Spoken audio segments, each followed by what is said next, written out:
Merci de votre fidélité. La composition du bureau de la CENI en RDC continue à alimenter l'actualité au niveau national et même international.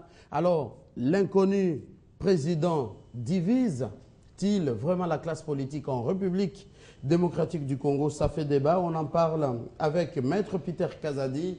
Il est de l'UDPS Tshisekedi. Bienvenue. Merci. Billy Kambale également opposant de l'opposition, j'allais dire. Vous êtes opposant, secrétaire exécutif de l'UNC, bienvenue. Merci. Michel Kitoko, vous êtes de la diaspora, bienvenue. Merci. Honorable Crispin Ngoy, député national, vous êtes de la majorité présidentielle, bienvenue. Merci. Alors, qu'est-ce qui se passe au juste, cet inconnu président de la CENI qu'on recherche qui divise la classe politique? Alors, on commence avec l'INC. Selon vous, où se situerait le blocage?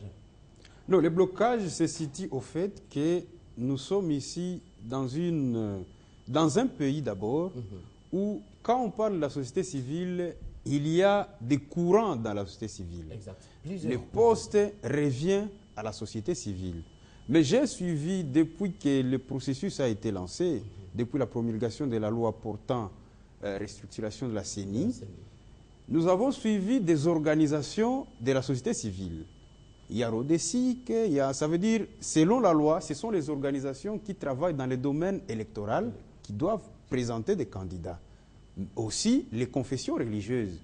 Mais ici, nous remarquons qu'il y a des personnalités controversées. Tenez, il y a des confessions religieuses qui se sont réunies de leur côté et ont proposé Malou Malou. Mais dans l'entretemps, la conférence épiscopale nationale ne se reconnaît pas en Malou Malou. Le Saint-Siège venait encore de donner sa position pour interdire à tout prélat catholique de prendre part aux élections et a dit même que l'Église catholique soutiendra un laïc. Donc nous sommes dans une imbroglio où on ne sait pas qui doit effectivement représenter la société civile. Ça, c'est un des deux. Je voudrais quand même interpeller nos amis de la société civile, qu'ils puissent nous épargner ces spectacles.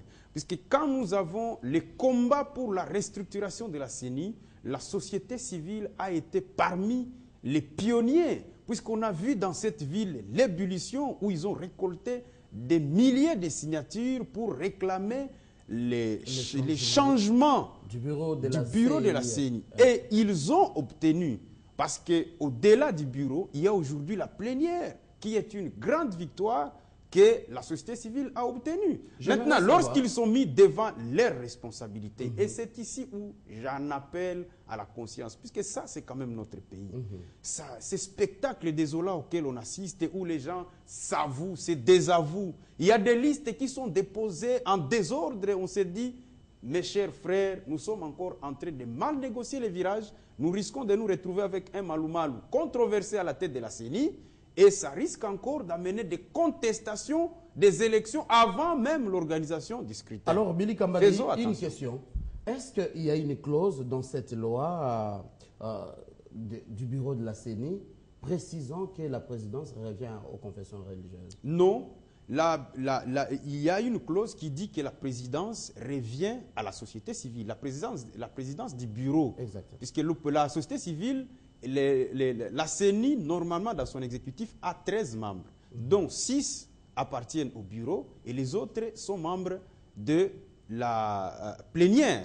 Alors, le bureau est présidé par un membre de la société civile. C'est là où il y a un problème, puisqu'il y a les confessions religieuses qui d'ailleurs ont montré leurs limites, puisque depuis Malou Malou, membre des confessions religieuses, Pasteur Moulounda, membre des confessions religieuses, ils doivent quand même être humbles, que ce n'est plus aux confessions. Non, mais c'était une catastrophe. Les élections de 2006, nous avons abouti à une guerre dans cette ville.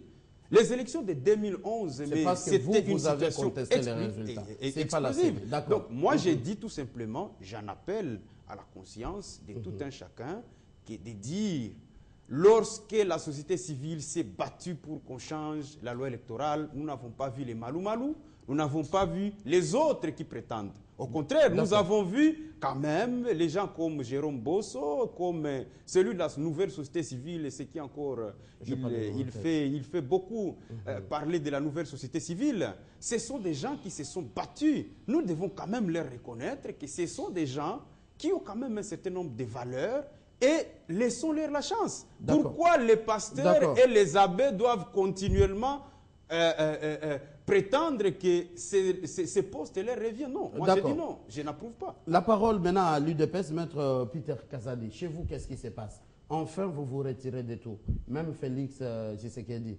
pressenti comme rapporteur, ne le sera plus. Qu'est-ce qu'il y a au juste? D'abord, l'UDPS n'est pas partie prenante au processus tel qu'engagé maintenant. Félix Tshisekedi n'a jamais été demandeur d'un quelconque poste auprès de qui que ce soit. Mais il a été proposé. Je vous dis que Félix n'a jamais été demandeur d'un poste quelconque auprès de qui que ce soit. Lui-même l'a démenti hier. Ce sont des gens mal intentionnés qui ont cité son nom pour peut-être tenter de lancer un discrédit sur sa personne ainsi que sur notre parti. Monsieur Félix Tshisekedi, c'est un combattant convaincu qui est dans la ligne droite fixée par l'UDPS. L'UDPS n'est pas partie prenante à quelque processus que ce soit. Alors, ma question, il faut répondre. Quelle est finalement votre position? C'est l'opposition éternelle? Vous ne voulez pas de changement, participer avec les autres? Vous dites que l'UDPS ne voudrait pas de changement. Non, nous nous battons pour les changements. L'UDPS est né, c'est un mouvement né pour concrétiser un changement dans ces pays depuis les années 1980. Le combat de l'UDPS ne consiste pas à se partager des postes comme se battent nos amis qui aujourd'hui ils sont dans le pouvoir. Hier ils sont dans le pouvoir, aujourd'hui ils font une petite transition dans l'opposition et puis ils cherchent à vite regagner leurs privilèges du pouvoir. Nous nous battons pour des valeurs, nous nous battons pour le développement de ces pays. Nous nous battons pour la population congolaise. Il ne sert à rien, dans l'entendement de l'UDPS, de prendre un pouvoir dont on ne sait pas servir la communauté. Voilà pourquoi nous sommes en retraite, non pas parce que nous ne voulons pas gérer les pays, mais nous constatons que le système tel que conçu et mis en place ne permet pas une expression démocratique, ne permet pas le développement de notre société. Voilà pourquoi l'UDPS est resté dans sa position pour combattre toutes les antivaleurs. Vous parlez de la composition de la CENI et vous constatez vous-même la cacophonie qu'il y a autour. Et cette cacophonie est entretenue par des gens qui sont toujours habitués à des histoires pareilles. D'accord. Donc, l'UDPS n'est pas concerné par tout ce qui se fait. Nous voyons les hommes de l'Église jadis respectés.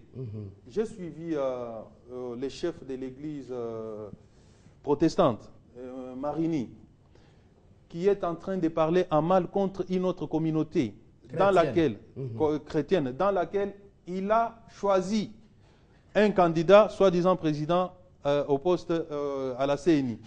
Et alors que son église, puisque si ce sont des confessions religieuses qui se sont réunies pour proposer un candidat, cela doit provenir de la hiérarchie de chaque groupement religieux. Mais ici, Marini se permet de réunir ses amis et d'épuiser dans l'église catholique un monsieur qui a semé le chaos dans ce pays. On parle aussi d'Engalassi, un monsieur dont on connaît le caractère. En tant que pasteur, il a fait emprisonner un autre pasteur jusqu'à ce jour. Et c'est ce monsieur-là conflictuel qu'on veut mettre à la tête de la CENI. Donc déjà, ne fût-ce qu'à partir d'aujourd'hui, il y a des germes de conflictualité dans ce qui est en train de se faire. Voilà pourquoi l'UDPS résiste et réclame un changement intégral. Aujourd'hui, les institutions du pays sont en déphasage total avec la population. La population n'en veut plus. D'accord, maître Peter Kazadi. Alors, Michel Kitoko, cet inconnu président qui divise vraiment la classe politique, surtout nous parlons de la société civile, quelle lecture vous faites? Mais la lecture, c'est que moi, je constate qu'il y a une confusion totale par rapport à ce concept-là de la société civile. Quand on parle de la société civile ici, la plupart des gens de nos citoyens, les citoyens congolais et surtout les politiciens, pensent qu'il faut parler de la confession religieuse, qu'il faut parler de l'église catholique, qu'il faut parler de l'église protestante, qu'il faut parler des pasteurs, qu'il faut parler de ceci ou cela. Vous aussi, de la diaspora, justement, de la société civile. Mais vous allez constater qu'ici, la diaspora a toujours été marginalisée tant par l'opposition que le pouvoir en place. Personne n'a jamais plaidé pour cette opposition. Combien pour cette diaspora? Pourquoi, même quand on a rencontré il n'y a pas très longtemps le président de l'Assemblée nationale, les gens de la diaspora qui sont venus ici pour donner un certain nombre d'initiatives, la diaspora n'a pas été prise en compte. Pourquoi exclure une catégorie de gens qui peuvent apporter un bon changement pour la nation et ceux qui sont vraiment des patriotes. Vous avez vu les actions de la diaspora aujourd'hui. La plupart des gens, bien sûr, ont décrit un certain nombre d'actes, mais les actes qu'ils viennent de poser par rapport à nos adversaires qui terrorisent la population locale à l'est du pays, notamment Paul Kagame, vous avez vu comment la diaspora s'est organisée pour montrer qu'ils sont vraiment en hostilité avec des éléments qui détruisent la souveraineté de notre pays. Donc moi je pense qu'à l'ère actuelle, on devait composer aussi avec les amis de la diaspora et regarder que la société civile est de manière extensive. Donc c'est d'une extension qu'il faut tenir compte tant au niveau interne qu'au niveau international. Il ne faut pas qu'on se limite à des systèmes classiques. Nous sommes dans un pays... On dit que vous n'êtes pas organisé, vous nous sommes dans un pays, je dis, nous sommes dans un pays laïque. Nous sommes dans un pays laïque, nous sommes dans un pays confessionnel. Un pays confessionnel, c'est un peu comme le Vatican où on dit c'est l'Église catholique qui prime. Nous ne sommes pas dans ce système-là. Donc il faut tenir compte des aspirations légitimes de la population, tant au niveau extérieur qu'au niveau interne. Moi, je comprends un peu la position de notre ami ici de l'opposition, quand il dit que bon, il faut aussi que la société civile nous épargne un certain nombre de choses. Oui, la société civile est diverse, il faut composer avec ça, jusqu'à ce qu'on va sortir un élément aussi important. Mais il ne faut pas qu'on se limite à dire qu'il faut que ce soit un pasteur d'une église connue, que ce soit un abbé d'une église connue, que ce soit, ne sais pas, un musulman d'une mosquée connue. Donc, il faut compter avec la population diverse, dans toutes les provinces, dans tous les recoins de la République, on trouvera toujours un bon. Et je pense que c'est maintenant qu'on va... Au contraire, il faut dire qu'on ne va pas, c'est la société politique, notamment les partis politiques de l'opposition et du pouvoir qui gangrènent aujourd'hui la société civile comme telle, qui détruisent le mode politique aujourd'hui parce qu'ils ne se respectent pas les uns les autres. Ils se tirent vers le bas, le pays est en danger et nous voulons remonter ces pays-là et voilà que le parti politique se tire vers le bas. D'accord. Après ces observations, on va donner aussi la parole maintenant à quelqu'un de la majorité. On a présenté les problèmes, on va donner les pistes des solutions en deuxième partie. Vous, de la majorité présidentielle, honorable Crispin, on vous accuse d'avoir déjà mijoté, manipulé cette loi à l'avance, sachant que la société civile, vaste qu'elle est, elle n'arriverait pas à s'organiser. Merci beaucoup, Mathieu. Vous savez que nous voulons travailler avec tout le monde, puisque le pays nous appartient tous. La loi est là. La société civile avait réclamé la présidence de la CENI. Aujourd'hui, la présidence de la CENI est remise à la société civile. Pour nous, en réalité, il n'y a pas de problème, puisque pendant que nous parlons, tous les noms sont déjà sur la table du président de l'Assemblée nationale. Bien que les gens ne parviennent pas à s'entendre, pour un seul poste, ils donnent si non, ils donnent oui, non. Nous pensons qu'il n'y aura pas tellement de problèmes. C'est là que l'Assemblée nationale va jouer son rôle d'arbitre. Là où il y en a sinon, quand encore l'Assemblée nationale, vraiment majoritairement membre